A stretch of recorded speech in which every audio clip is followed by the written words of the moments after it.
information on both teams starkly available from just 48 hours ago, and yet, because they have both lost the same team and kind of beaten the same teams, the power level discrepancy between Hanwha Life and Kingzone can only be scientifically evaluated today. That's very true. We'll have the first matchup of these guys in 2019. The first best of three will start with the Jace ban. Not something you see very often, but another point you were making before we started when you were taking a look at stats. Lucian, the only 100% consistency in pick and ban, always there, either picked or banned, and continues to be that way here in this game. Right now, there's a lot of champions I want to point at, and Zoe was the one I was going to get to. It's banned by Kingzone. They're not going to allow it to be potentially first pick, and I think that everyone who's played this in solo queue has looked at patch notes. You get one go on 9.3 without banning Zoe, then you're like, wait, this champion's pretty broken with how much other stuff has been nerfed incrementally over the last couple of patches, and LeBlanc is pretty close behind it. So I was wondering about a Hanwha Life Esports LeBlanc ban and a Zoe ban mixed in there. Both of them banned means that mid lane might actually herald some of the nerfed champions. Maybe it's time for some Lissandra and some Galio and other things now that the two champions that seems to rule the roost have been taken down a notch. Speaking of which, Bono has been taken down a notch, and let's talk quickly. The reason why is that Kingzone DragonX were able to beat Hanwha Life Esports were able to beat Genji twice when they ran the Karma strategy because they had the Yorick top, but more importantly, they had an Olaf to win the jungle matchup and stop the overextending. I like the Olaf ban here because it allowed Bono to double down on Karma, basically being ganked whenever she tried to push. And this is another interesting thing that's coming in here, specifically today. So much more Yasuo priority in the pick bans, as it was picked twice in the first series, lost twice for KT. But Hanwha Life say, we don't care about those, stats. We're going to bring it in here and try to make it win. The Alistair is taken away, so it can't be put into the bottom side, essentially forcing Hanwha Life to go into Yasuo Gragas if they want to run it bot lane. Exactly. Removes a reliable tool on the knockups, and it's also a Doosan champion. We're not talking about Worlds last year, but usually a Doosan champion. Yes. Very reliable pick CC picked up by Kingzone. Buttons to press onto the head of Yasuo and hope he dies swiftly so far. On the side of Kingzone DragonX, Hanwha Life might be backing this up with some AoE wombo. We're going to see the Vladimir be unleashed. It was Tal on the coin Vladimir against Karma, you will remember, in game number 1 of that series when they were scaling next to a Karma. That means if Kingzone want Karma, they will be facing a Vladimir top. Bono, big smile on his face as well as the Zac gets selected for him into the jungle here. Saw what Tarzan was able to do on that tank jungle, being basically in parity with the Lee Sin. One of those more aggressive ones, as the Victor does get locked in even after the Lissandra. We've been seeing some more Victor mid. Chovy picked it up in the first series, but with the Lissandra on the board, you have to wonder, where is everything going? Pawn lost on it in game 3 against SKT, going for a pretty greedy Frostmancy kind of build, and didn't really convince, and he didn't have any lane pressure. So wait and see, because the Lissandra is usually the prototypical mid lane champion. Could be bot lane as well, we should mention, in a lot of matchups. So we'll wait and see what the plan is here. Nothing committed to. We know about the jungle pick on the side of Hanwha Live, the support pick on the side of Kingzone, and kind of a lot of things thrown in the air and threatened, and we had a very fun set of drafts to evaluate in our first series, which had a lot of flexes very late into the piece.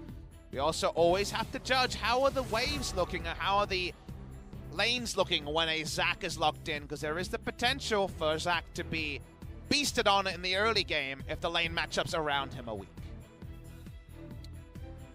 Well, we'll have to wait and see how the lanes do make their way onto the Rift this time around. We highlighted the Gragas. The Alistair taken away. The Gragas is banned, so definitely decreases the value of, certain duos that could be put into the bottom side. The Flay from the Thresh, also another knockup, going to be denied. Also just another support that gets banned quite a lot nowadays. The final ban is here. Kingzone, because it's deft, you always think an 80 carry is going to come out, but he has been very good on non-80 carries in recent memory. His Mordekaiser is something I'm always scared of, but very unlikely to come out in this particular game. No Gallios so far either. Silas makes it very far through this ban phase after being first pick territory for multiple teams in week 4 of the LCK. Excited to watch the LEC later today and see if the Silas priority's gone down after underperforming a couple of times over in Europe. Waiting for the first pick of the second round here. Jungle is, of course, going to show the least amount of information. A couple of Nocturne bans in our first series. Cuz was pretty poor, it was worth noting, against SKT, especially the series went on. His Zac in the final game didn't impress us, and I thought he would just go level 6 versus level 6 jungler. But he's actually going to start invading, and it seems like he wants to put the shoe on the other foot. He felt the pain as a Zac, now he's hunting a Zac in game number 1. He mentioned previous performances because at least he does have the win on the Xin Zhao so far. He's 1-0. But no one else playing it. This week, Xin Zhao's had no priority at all. Halo Blade Xin Zhao starting to fall away. Hanwha Life Esports, the thing I noted down is they almost champ for champ played the same comp 2 games in a row last time they played. They didn't have to change much. It was Ashe Tom Kench 2 games in a row. And they might just be saying, we're not being forced to change it. We're not really sure what the enemy's doing, so we'll stick with what works. They hover it for a long time, playing with our hearts a little bit. Key, he is, of course, famous for range supports like the Bard. Not going to happen today. He looks very unimpressed with the Tom Kents that he has to play, but you gotta take one for the team, buddy. This is a big one. He's played a lot of Tom Kents, too, so he knows what he's doing. 6-2, 8 total games already here in 2019 for Key on Tom Kench. Played around Sangyun, not always a bad idea. AD carry is just locked in here. It's going to be Xayah as a power pick. So probably going to be pawn on Victor, and Lissandra going top is my first thought. That sounds mismatched given we've seen a lot more of the Lissandra mid lane. Matchup with the Vladimir is an outscale one for Vlad. Nothing exciting about that. Wait and see what the final decision is between all the scenarios. And we do have 80 carries on both sides. A lot of scaling on the side of Hanwha Life. And Tempt is going to be the one on Yasuo duty most likely, given that he has played it to a victory in the past. On BBQ Oliver's obviously not a lot of game wins, but there was some good moments for Tempt on this Yasuo. It's very true. Pawn this time around feels obvious that his LeBlanc will be denied. One of the guys that began to bring it in and find a lot of success on that one, but it'll be his first game of Lissandra now for 2019, so excited to see what he can do on this pick. He'll be going up against Tempt on the not Zoe, as this is totally wrong. Don't look at this. This actually doesn't...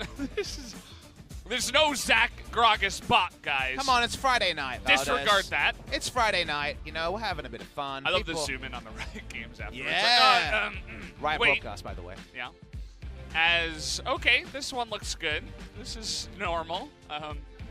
This is actually what was drafted here for the side of King Zone. Let that just sink in, guys, because we can't let you look at the first set. But we'll soon have gameplay to distract from a little snafu there. Here are the players. Soon comes the chance, and then the League of Legends action. Thick and fast. It's coming at you fast, guys. Game number 1, Hanwha Life Esports up against King Zone begins right now as we hop onto the Rift.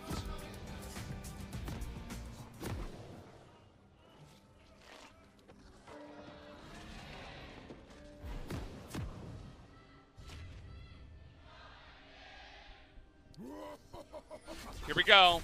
Game does begin right now as Sangyun gonna return to his Ashe. Excited to see this, especially. Has always been one of the hard carries for the side of Hanwha Life. And I saw you pointing at the screen. We got Victor with the Frostmancy build once again coming out here. This time for Rascal. Frostmancy 0-2 against Hanwha Life this week, but that was karma both games by a struggling Gen G. Tal could still go into Ancient Coin later. When he saw karma, he was 100% certain there would be Frostmancy. With Victor, of course, always a chance he was going to start Corrupting Potion or something like that. Wait and see if the first back is 850 gold, because actually as Vladimir, you feel really good picking up a Nomad's Medallion or into a Frostfang, just because 10% CDR for cheap is what his early build is all about anyway.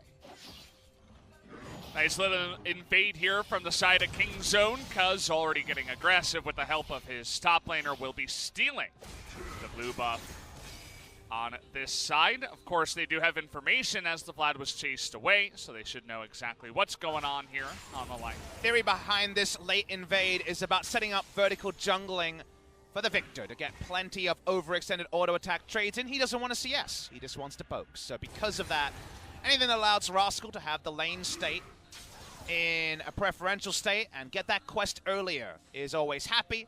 Of course, they also will know that Zac should be kind of following a pretty predictable path. So far, it's a full clear bot side. It'll get him an early level 3, and you start by allowing the Victor to get the 500 gold from the quest fast, and you double it up with testing Zac's camps as they respawn, and you're pretty happy if you're Kingzone DragonX. Take a look at the runes here. They were highlighted for the Lissandra in the mid lane. Even up against the Yasuo, doesn't go for the Aftershock, takes Airy. Wants to go for a more harassy style setup up against the Yasuo, not the more survivability, armor and MR, of course, with the Aftershock. And the harassy style, as you put it, does one thing very well, Valdez. It gets lane priority guaranteed in the mid lane to invade this man, by this man I mean Bono, on the Zac. Anything to hold down Zac is preferential, and this damage, Tempt. Oh boy, but now he doesn't have Aftershock, and it might just be the solo kill. Tempt is able to take out Lissandra up against Pawn. Easy first blood. You go too far with the harass you and end up deadsies there. That's not playing towards your keystone. I liked the invade onto the second scuttle. The lane positioning from Pawn left a lot to be desired. Yeah, definitely, as you put it, big mistake there from the side of Pawn. You have to know your limits, especially up against the Yasuo. Even has the cleanse here. Let's take a look at how it happens. Let's watch the play and see if Aftershock would have procced. The answer is yes. So he plays and overrates his own tankiness. If you miss the W, then it doesn't matter what keystone you had, but he hits the W. So actually, I think he didn't play towards his keystone, and that was the big problem there. If you're going to take the area and push, I understand it. You got double scuttle. But if you die afterwards, that's egg on your face if you're Pawn. Pawn, definitely one of the more interesting characters of 2019 so far. Came in for Kingzone, looked, I mean, just bad up against Griffin and Sandbox, but then came back and we were saying, wow, okay, slow start for this guy, you know, hard teams. And then he looked, you know, he looked great. He brought out some signature picks, was playing the LeBlanc. We were all, you know, praising him for stuff like that, but then sometimes weird builds come in and plays like this come in. Definitely some inconsistent play from the side of Pawn. We'll have to wait and see if he can sort of fix that as the season comes along. Definitely someone who you can't take your eyes off. That's always been Pawn as a player. I've talked about it many times, but on most of his teams with Deft, he's been kind of the faux carry, the watch me while Deft farms carry in the mid lane, and probably can't afford to die too many times. Bono's here, but level 3. Running at them as well, just zoning, I suppose, so we can just hop away on the Zac. As you mentioned, the level 3, that's because he is so far behind. He only got the one single buff on his red side jungle, and he's already a lot of CS behind, 18 behind Cuz on the Xin Zhao, who's doing quite a nice job so far in the jungle. Nice control ward here means that even though he doesn't have a jungler to play towards the side of, there is plenty of information for Yasuo to dodge away there. Bono was, of course, all the way down in his Krug camp. He's walking up. He's worried about a turret dive from this angle. So he's giving up the rest of his Krug camp and Hanwha roaming up as well. They're like, all right, we've had enough. Time for Abraham. Let's get 4 members in the mid lane. As the point you were making, definitely true. They want to make sure that Tempt is okay. Little rotation after the push in the bottom side. Maybe even trying to get Bono some help here as tries for another scuttle, but sir, you're up against Xin Zhao. That is not your scuttle crit. But let's watch and see how long this level of pressure on the Zac can continue. He's only got 4 jungle camps so far this game. 4.5 because he couldn't even finish the Krug camp at 6 minutes into the game. So he's very far behind, but we know that Zac kind of needs levels in a Cinderhulk, and he's pretty much ready to go. So because of that, and with Tempt getting a solo kill already, if Tempt gets a fast Phantom Dancer, or we'll see if he goes for Static Shiv, which is definitely a real option now with the changes in the item rework, Could just be that he'll apply the pressure for Zach to fall back, farm a bit later, and it doesn't even matter. Plain sailing from there. No level lead so far for Cuz either, so for now at least, the Zach getting away with kind of a charmed life. He's feeling okay, as long as he doesn't make any big mistakes or die or anything like that. Lots of farming to the side of Cuz. Should be hitting level 6 here soon. We saw some pings even on the Ocean Drake, which would have been pretty nice, especially for this early game, but he's going to forego that for now. Nomad's Medallion done for the Vladimir, so now if he's harassed off of minions, he can pick up some gold, because remember, you only get potentially gold on minions you don't kill. This is still patch 9.3 with no hotfix, guys. Of course, we might have some European viewers who are getting ready for the LEC later today. This is not available on your patch. The bot lane, Ezreal with Frostmancy's support farming, that's possible, but don't go into a solo lane with these items. You'll feel real bad. Just don't do it. Don't give in to the allure. It doesn't work anymore. As, yeah, just been farming up. Would like to take another look at the gold. Well, as I say that, comes up right away as the Vlad is about 600 ahead already. Rascal plops down his ultimate. In case you guys are wondering, do note that Rascal also went Summoner Aerie. This is something that Kingzone have been doing a lot of this week. 2 games from Pawn already. Hail of Blades Azir was the first one we saw. Basically, they're going for Spell Thieves into Frostfang on champions, but sometimes they're not doubling down with Kleptomancy. That does mean that they're more likely to fall behind in gold in the early game. Probably not going to be seen here because Ancient Coin is picked on the other side, but happy to jump into a hole as we do see the Pulverize. Yeah, a bit of a knock up there in Abano, who's going real aggressive, gets a double flash away from Tucson and Cuz, and there's the arrow onto Pawn.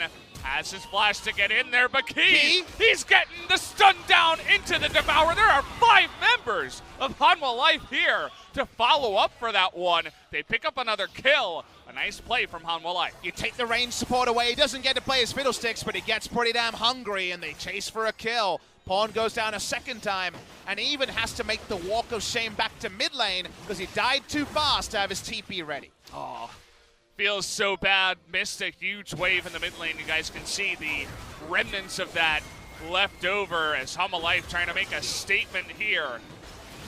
As what will happen now, though, as Bono, way too low, cannot stay for the Ocean Drake, and that means that Kingzone just come on in and steal away a Drake. Not so bad. And you might say, but a kill for an objective, a win for Kingzone. On some level, you're not wrong. But consider this point, Valdez. This game, scaling-wise, is Vladimir, Zach, Yasuo top side. You don't even need to look at the other side. That's an outscaled trio if there ever was one. Ashe is on utility duty with the Tom Kench. Kingzone need a gold lead and more in a game like this. Otherwise, mid to late is just going to be horrendous. And unfortunately, it's more gold to the side of Hanwha Life, and only an Ocean Drake who's scaling won't help in that team fight mismatch. See, Sangin waits for it. They get the double flash, and then he sends out his arrow as the TP is coming in from Tall. Great team play, and the flash over from Key to help that all happen.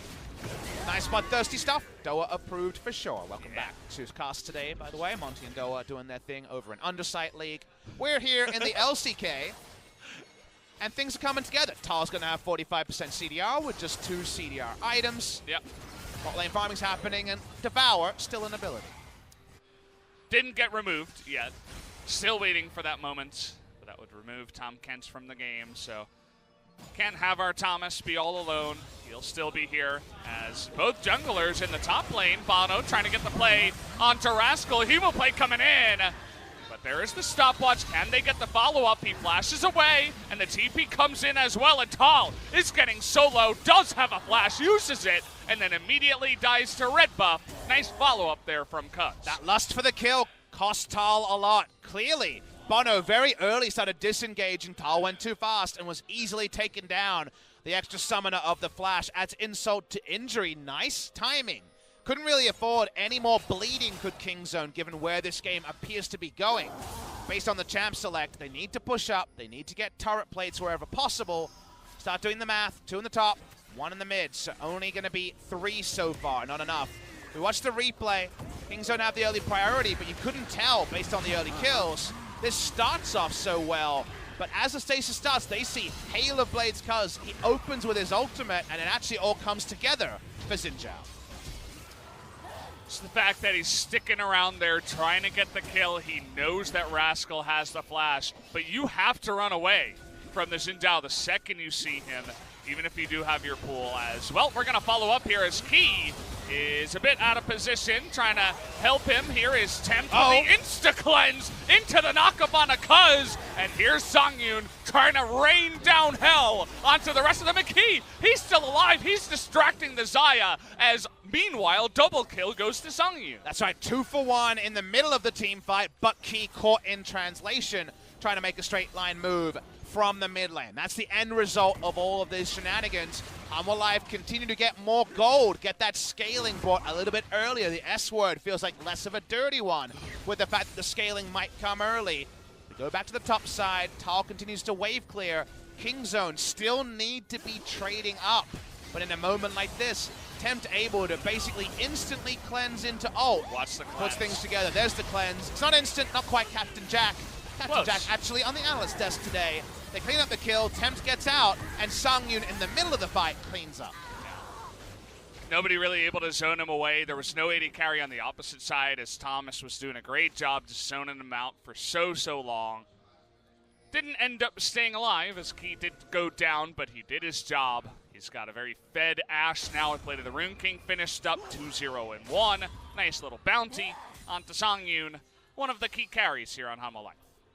Xayah, given it's our first Xayah sighting of the week, you might say. Oh, items changed, what we building. Deft seems like a big fan of Essence Reaver in general. He went this build on Sivir, he went this build on Kai'Sa. He's going the build on Xayah, and of course Xayah has always kind of built Essence Reaver through multiple metas. I must admit, I'm not a huge fan of Essence Reaver as an item. Pretty low AD. Does have critical strike now, 25% like almost every item, but we're in a meta where turret plates and one item power spikes are so important, and it gives you some AD, some crit.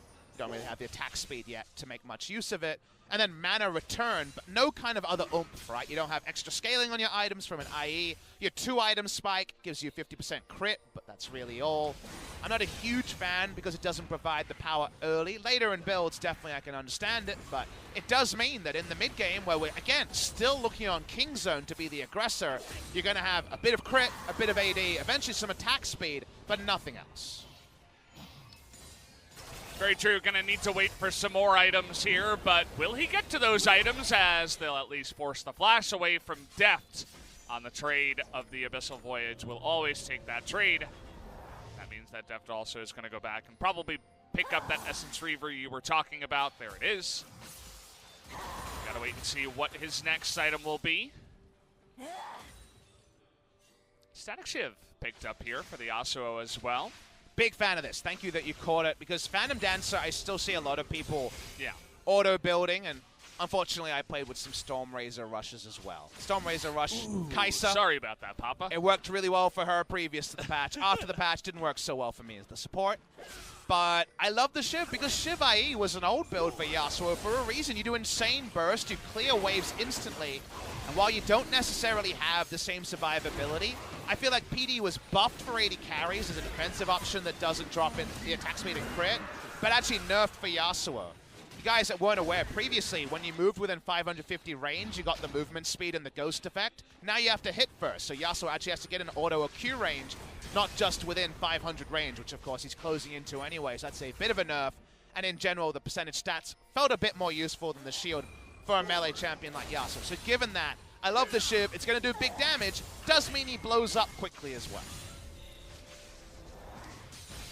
It's very true, but he'll be looking to blow some other members up here on the Rift. Speaking of which, Pawn is going to get out of dodge here, starting this game at 0-3, unfortunately.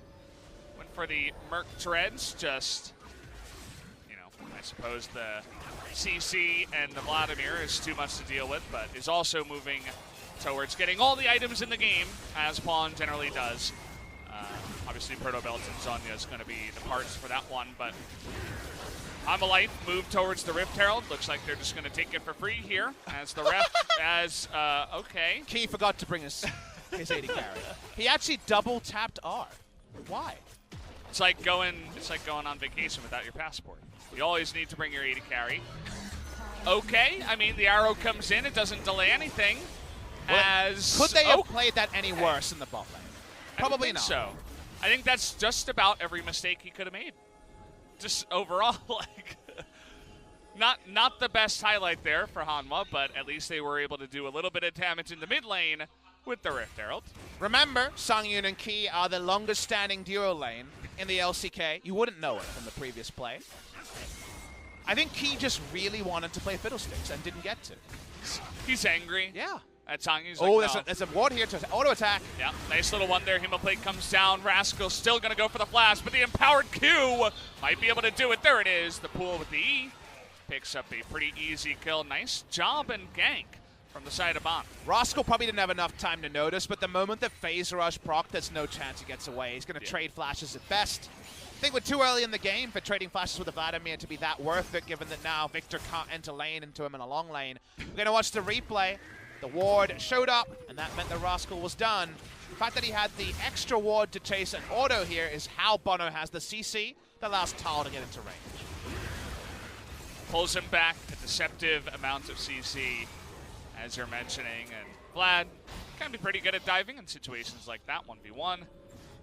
Gets it done as he shows himself on a control ward. Zach was just going for a swim in the Rift Herald pit. He didn't really have to interrupt him, but Bono will be okay to pick up his 4th assist of the game. So a little teaching point, while probably no action will happen, is around the scaling thing. Because I just said, yeah, I see Vlad, Zach, and Yasuo. I like it in team fights. And I think a lot of people on a base level, if you know what their abilities do and the synergies there, you're like, aha, I see it too. Bob Smithy, I like them in the late game.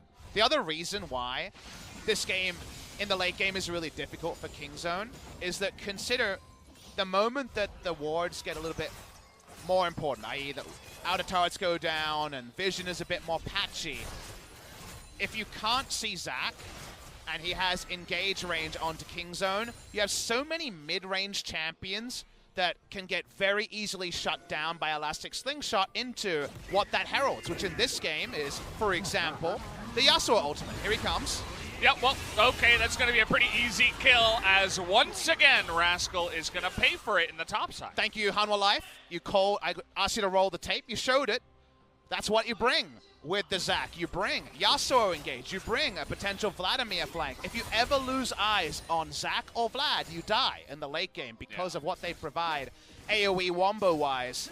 So it's not just about the champions on Hanwha Life in terms of power level and a 5v5. It's the game quickly becomes Victor CSing under his inner turret. Can I walk up to the next minion wave? I don't know where Zac is. Can't do it. Lissandra, the same story. Can't do it. Xayah getting ready to press R at every moment. There's so much threat on the side of Hanwha Life, and they've got the gold to make it stick. Yeah. It definitely feels like Zac Company stock is going up, up, up. It's time to buy, as a lot of teams are buying into this kind of Zac jungle. He gets a little bit behind up against some of those aggressive junglers, but as long as he can keep up, once you hit the mid-game, there's just so much engaged potential that you really cannot ignore. But it sounds like a crypto thing for me, because we've seen so many Zacs become dead, dead, dead when their early game doesn't go the way of their team. So I think the crash is imminent. We might not see it in this game, but the longer a Zac Zac bubble now? I think it is a Zac bubble, and I think Griffin are going to burst it. All right, well, you can record that one. We'll see if that prediction comes true. As, well, 3 Ocean Drakes in this one. Hasn't been the most entertaining for the Drakes. At least the next one will be the Infernal. Definitely a very important one for both of these teams, as they can both use that damage. Oh, look at this. Actually going to go for a bit of an insurance second choice. We saw Bloodthirst a second in our first series, seeing the old Sterix build from Tempt he would have built last year. Watching the replay here. Turns out Devour, pretty cool ability. 4 people were counted by it. A try at a dive, but they forgot about Thomas. Tom Kench still in the game. He did not disappear after the early game. Try as you might, you just can't keep the Kench benched, it turns out. 2 items now on the Xayah. Built this through many metas, and again, if Infinity Edge is done, and you really mess up your wombo, there is a team fight that Deft can carry, but he doesn't have extra shields. He only has a couple of extra wards from the now completed Spell Thieves on the Victor, and will Victor ever get bold enough to put these wards anywhere near where Zach may be engaging from? Well, Cuz did have that aggressive early game, was able to set up the vertical jungling, was able to take 3 of the first Scuttle Crabs and certainly gain a bit of a lead. But as it stands now, Bono's a level ahead of him and feeling pretty good about where he's going. Looking at the Warmogs next here for Zach, as that's, I suppose, a bit of a power spike, you could call it, for the Zach. He is able to hit that 3,000 health, get the passive, and become super tanky, and have a fun time bouncing around and engaging all over the place with all of those tools that Hanwha Life have in their comp, as you were mentioning before. I believe you need level 12 Warmog, Cinderhawk, and also the rune in the bottom Scaling of the health, resolve tree, the scaling health. If you don't have the scaling health, you're like less than a Kindle gem away, and you're feeling really frustrated. Like that, actually. Exactly. That's why we're teaching, because it looks so easy, right, to build these items and go resolve tree. We've been doing that for a while, but don't forget the scaling health, otherwise you look very simple. Yeah, you know, I was playing the Zach and Caster, by the way. I forgot to take the scaling health. Had to buy 2 extra ruby crystals just to get the passive. Felt pretty bad. I think we ended up losing that game. As, you know. That doesn't sound like one of our games. In Wood 5, I mean, that's basically what happens every game, so. Feels pretty bad, man. Maybe next time I'll remember the scaling health. Roscoe has gone for a atypical build. He's rushed Rylai's. In this game, there's definitely been metas where Victor went Rylai's, and the extra health can sometimes be helpful, but can I ask a question, Valdez? I don't know what Rylai's does against the team comp he's against, because it's phase rush from Vlad, so he ignores it. Yeah. It's Zach, so yep. And it's also Yasuo, and I think if you're trying to slow down Yasuo as he's careening through a minion wave to get to you, Rylai's ain't going to be enough. It's not going to do much. I mean, at least you get a bit of health, right? It helps against Tom Kent, maybe. Not 100% sure, but maybe just a bit more damage would have been nice. Either way, things looking on course for Hanwha Life to be ahead in this game, at least. What do you feel like Kingzone have to do to try to come back in this one? I think it has to be a vision play. They have some pick power on their side. They have pick CC on every champion. Yes, we'll include the W from Victor, but everyone else, yes. Plenty of reliable pick CC. It's pick into an objective here. They can actually kite away from Baron and look for a pick very easily, but they don't have the control of the river to do so. Some way to get deep vision onto a camp that Zach is on and getting a pick while he's not there strikes me as the best way in, but picks onto a team with a Tom Kench with QSS, tricky. I think Hanwha Life getting too bold. Maybe Zach and Vladimir ignoring that the rest of the team will take longer to rotate. Kind of has to happen, so you definitely feel like it's low effectiveness, and Kingzone losing the early mid-game against a scaling comp is a big problem, but we are not a faultless region anymore. There's been plenty of mistakes in the LCK in 2019, and too many. You're definitely looking for one if you're Kingzone DragonX. It's going to be the name of the game. Yasuo still looking for his first win here in the LCK. He's 0-3 so far. A couple of losses from KT, but how about this? No Tom Kent on their side. They're really looking for death, but good timing on the ultimate to get away from that one. Bunch of damage onto Tusim, but no follow-up as in goes Xinjiao. They're onto Songyun. They want to follow up onto Tal here, but not quite able to. Pawn forced to ultimate himself. At least they saved the Xayah and end up actually going even in the fight. Tal comes in late with Death Cap Vladimir, but the rest of the team is disengaging, so there's no value out of the Hemo Plague at all. It's a pretty big cooldown to be down here. In terms of cooldowns, every ult used by Kingzone, they're trying to sneak an Infernal Drake, and there has to be a face check from Bono to stop against it. An Ashe. Who's going to throw in 2 Hawk shots, by the way. Bono, though, going to dreadfully miss that slingshot as he's going to be down to the passive. They're trying to take him out here, and they will, actually, down to the last second. Tal trying to zone the entire team by himself on the Vladimir.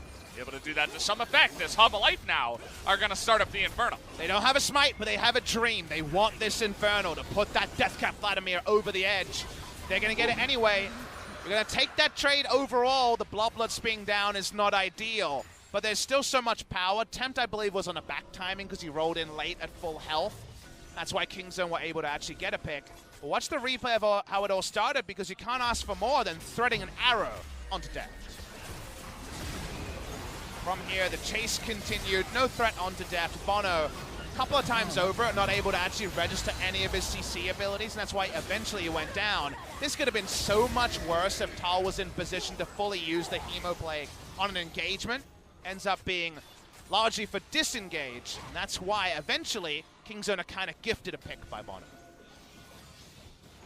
They are, but eventually we're going to see once again the follow-up of Bono trying to get on top of Deft and Tucson, it looks like, but misses, goes wide, he goes down. Not the best moment, and like we mentioned, Tempt only gets back from his recall timing now. It was a TP back in from Sungyun. They still get the Infernal, and they have huge Infernal value. On even just 3 members, it's Vladimir, Yasuo, and Ashe, so you are feeling great about it. The Yasuo is the closest to a game ender, but I guess we should mention the Sungyun is too. The double IE power spike, we're very much knocking on heaven's door if you're a Hanwha Life Esports fan. Well, you mentioned it. The first one comes in for the Ashe. Picked up right away as Tempt looking for that as well eventually. And you get it there on the side of Deft as well. So both the AD carries are able to pick it up, i.e. a pretty nice third or second item, I suppose, on some AD carries nowadays. Eyes on Bono, if you're a Kingzone fan. What you're hoping for is that he overrates his tankiness, dives in, and dies instantly. It could definitely happen. He has no armor in the build. Well, he gets the knock-up here on a Cuz, who does have a stopwatch, but look at the rest of the team. Just going to let him go down as he is totally caught out. Now Pawn going to be spotted on a ward, but is okay. Rascal looking to trade back a bit of damage, but they already lost their jungler.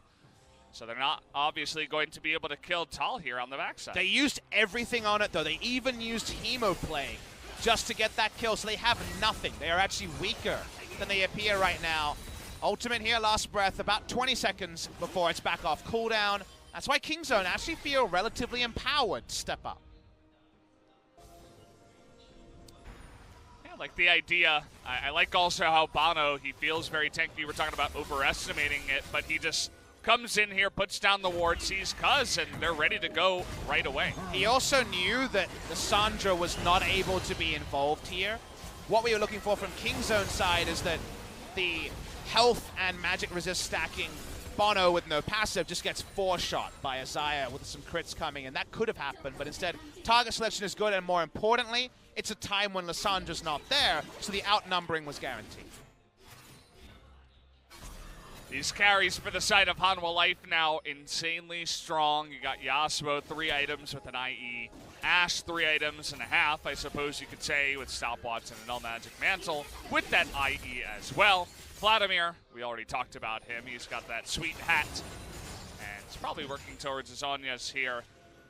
Nice little timing here for Hanwha to start up the Baron, and they're going to do that right now. Have the extra damage from the Infernal, and even though there is vision now from the side of Kingzone, It'll be too late. TP is coming in. It feels too late. The Got arrow him. hits the jungler, snipes him right next to the AD carry, as easy as you like. And by the way, here's the sack. They're going to try to take out Cuz as well on the backside. Deft, though, trying to do that damage from the back, and Bono is going to go down.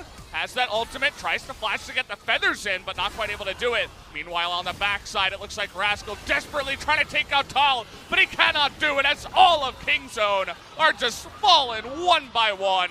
It's only Tucson left available. Tal going 1v2, 1v3 on the bottom side of this fight as Hanwha Life sweep them right now. Ultra messy from Hanwha. They don't actually min-max. They don't get all their wombo in, but it doesn't matter about it as they have so much scaling on their side that the Baron and that tipping over the edge that we hypothesized came true. Can they end it right now? Death timer, 25 seconds on Deft. I think you just end the game. It's only the cow, the sad one here, Tucson, gonna try to knock some people up and knock them back, but they're just gonna take a free kill alongside of the Nexus. It's too long of death timers. Down goes the kill, and down will go the Nexus. Hanwha Life, 1-0. Hanwha Life Esports, our favorites for the night, and pretty much the consensus thought